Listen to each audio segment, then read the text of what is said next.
Playoff basketball, folks. It's the single best two words in existence, especially when you're an OUA basketball fan. Hello and welcome in to the OUA Basketball Show. My name's Griffin Porter. No guest for you guys this week. We tried, we really did, but the players are all preoccupied with the playoffs or something like that instead of wanting to come on this show and talk to you, the fans. So, blame them, don't blame me. But next week, we're going to have a great guest for you. I know that already. But for now, just me. We did get one YouTube comment once that said, I like the shows with no guests. So this one's for that person who left that one comment that one time. Appreciate you. Let's get straight into the games. And you know what the best way to do that is? By first talking about our friends at BioSteel. If you're a longtime viewer of the show, you know what I'm about to say. But if you're not and you're just tuning in for the playoffs, I'm about to blow your mind because you probably didn't know that BioSteel is redefining sports hydration. And as the official hydration partner of the OUA, they are supporting the next generation of Canadian athletes. Their zero sugar, high quality products help athletes perform at their best. Check out biosteel.ca for more info. This episode is probably going to be the longest I'm going to talk at you guys consecutively all season, and that's because I'm able to do that because of BioSteel. So thank you to them. Why don't we start on the men's side with the games that we just saw this past Wednesday, the first round of the playoffs come and gone. We saw a couple of big upsets. We'll start with one of the more expected results, however, as the TMU Bold took down Guelph 89-63. Bold raced out to a big first quarter lead behind a hot start from Aiden Wilson, and they never really let the Griffins back in it after that. Amari Hamilton was able to put up 20 points for Guelph, but he was the only member of the Griffins to touch double digits, and that's just not enough against the TMU Bold.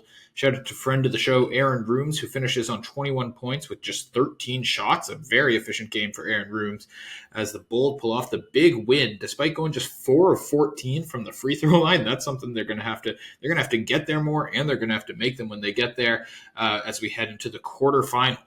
Next up for the men, I want to talk about Carleton beating Waterloo 89-57. Ravens hold the Warriors to just 5 points in the third quarter. That really served as the pull-away point for Carleton in this one.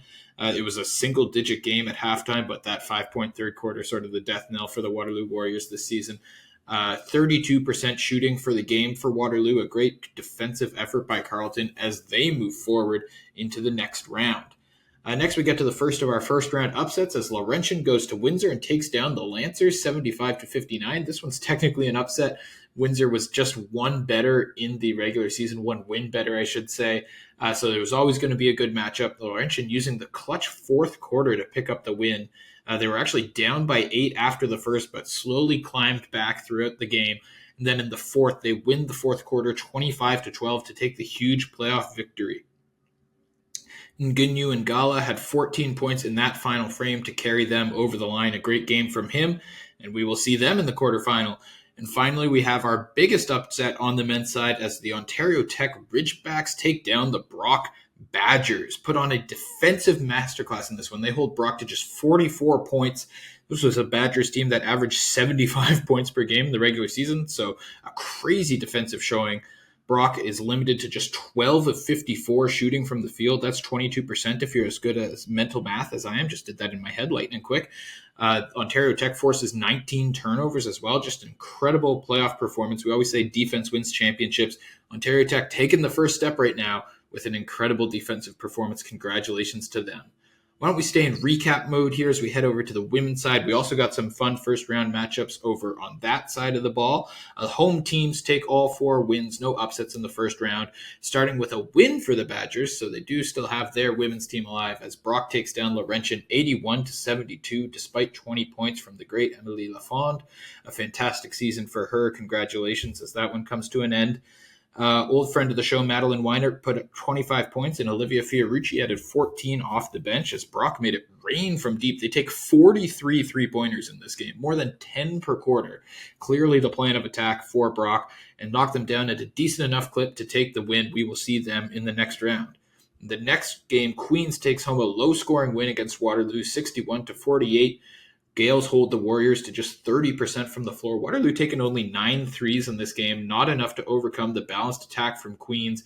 So they had 4 of their starters hit double figures. Michaela McFarland adding on 10 rebounds for the double-double, a big playoff double-double for her. Only 8 players touched the court for Queens in this one, but they live on to fight another day. Over in Guelph, the Griffins beat Laurier 71-56 behind 22 points from Renee Armstrong, including a perfect 11 of 11 from the free throw line. That leads the way for Guelph in this one as they forced 24 turnovers and scored 27 points off of those 24 turnovers. So it's going to be tough to lose if you could score 27 points off turnovers in a playoff game. If Guelph can do that every time, they're going to do pretty well. So keep an eye on that as we move forward with the Griffins. And finally, the Western Mustangs headed to Hamilton to take on McMaster, and the Marauders hang on in that one, 55-47. Just a really cold shooting night for Western as they go 5 of 42 from three. They went down early in the game and tried to shoot their way back in it from distance, but just couldn't get it to fall. It's the most frustrating feeling. A friend of the show, Cassie Jolie-Coeur of Western, put up 14 points and 6 rebounds, and McMaster stayed locked in enough on D to earn the win. So that brings us to this upcoming weekend where we will have 8 more playoff games. I told you guys this would be a lot of me talking because we're going to do a little mini preview on each one here. Why don't we keep it on the women's side for right now, where I'm sure we're about to get a couple of real bangers this weekend.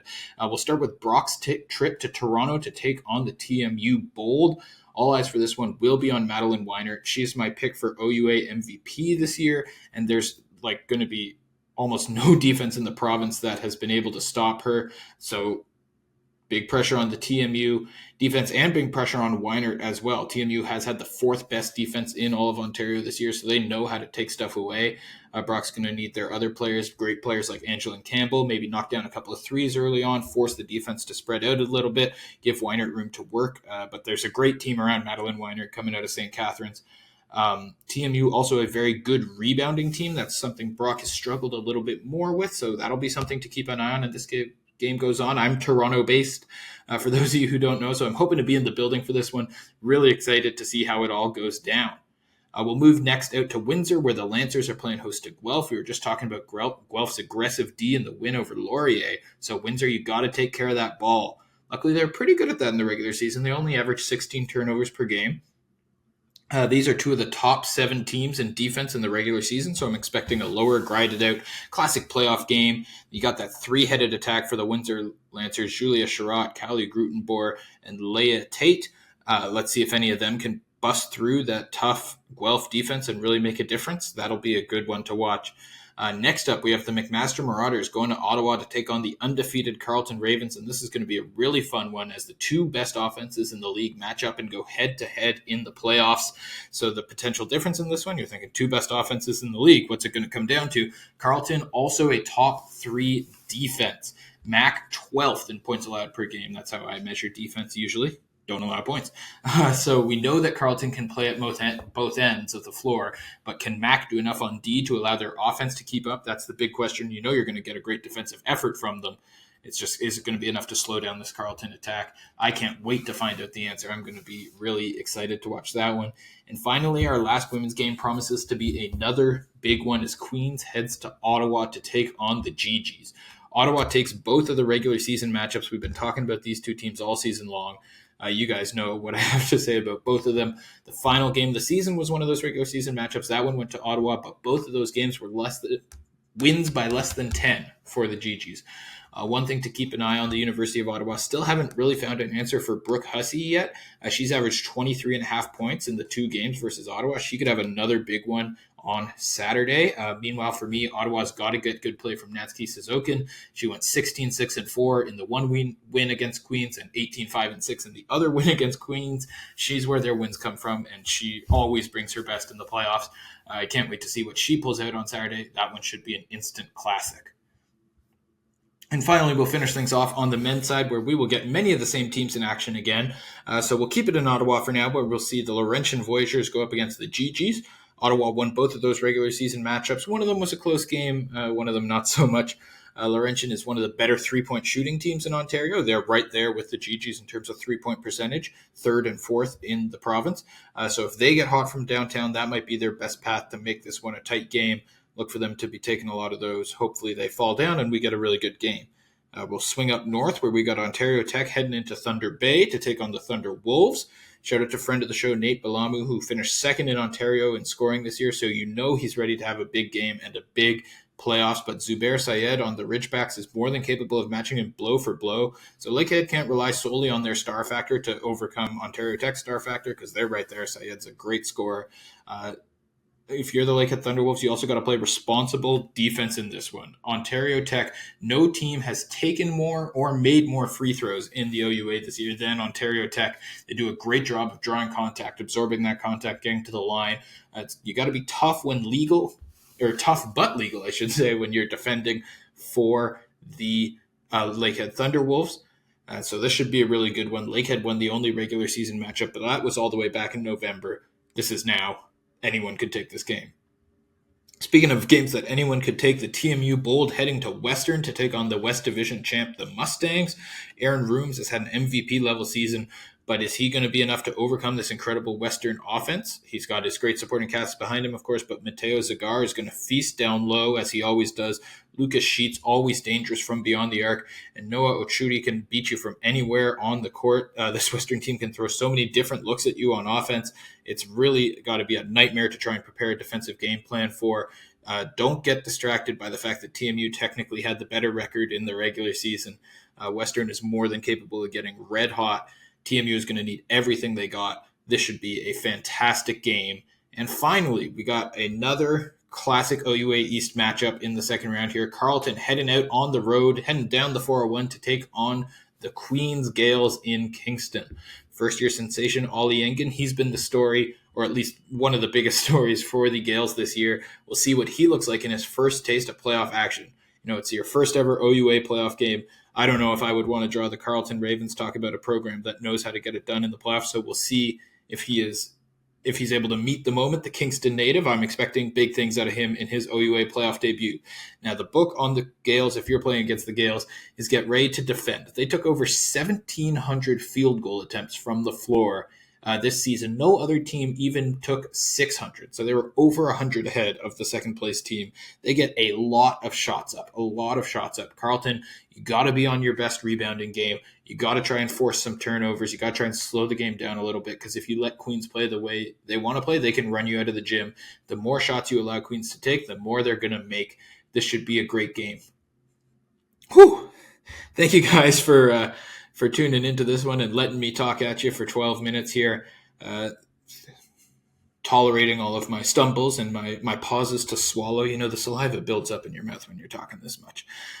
This has been a really great first round of the playoffs. We're going to get some amazing games this weekend. Make sure you watch all of them on OUA.tv. If you're in a city that is hosting one of these games, especially if you're a student, but even if you're not a student, try your best to get out to one of these games. They are so much fun. OUA playoff basketball is so much fun. And you know what makes it more fun? Having fans like yourself there, cheering, making noise. Go support these amazing student athletes and support your school, because we got a lot of championship contenders left on both sides of these brackets. I have no idea who's going to take home either one of these cups. It could be any one of like a large chunk of these 16 teams remaining. So go cheer on your school. You could make the difference. And also just don't rob yourself of the chance to watch some incredible basketball. Thank you all so much for watching. My name's Griffin Porter. We got a great guest for you coming up next week. I can't wait to talk to you next week, talk about all the great games we just had. Thank you again. See you next time.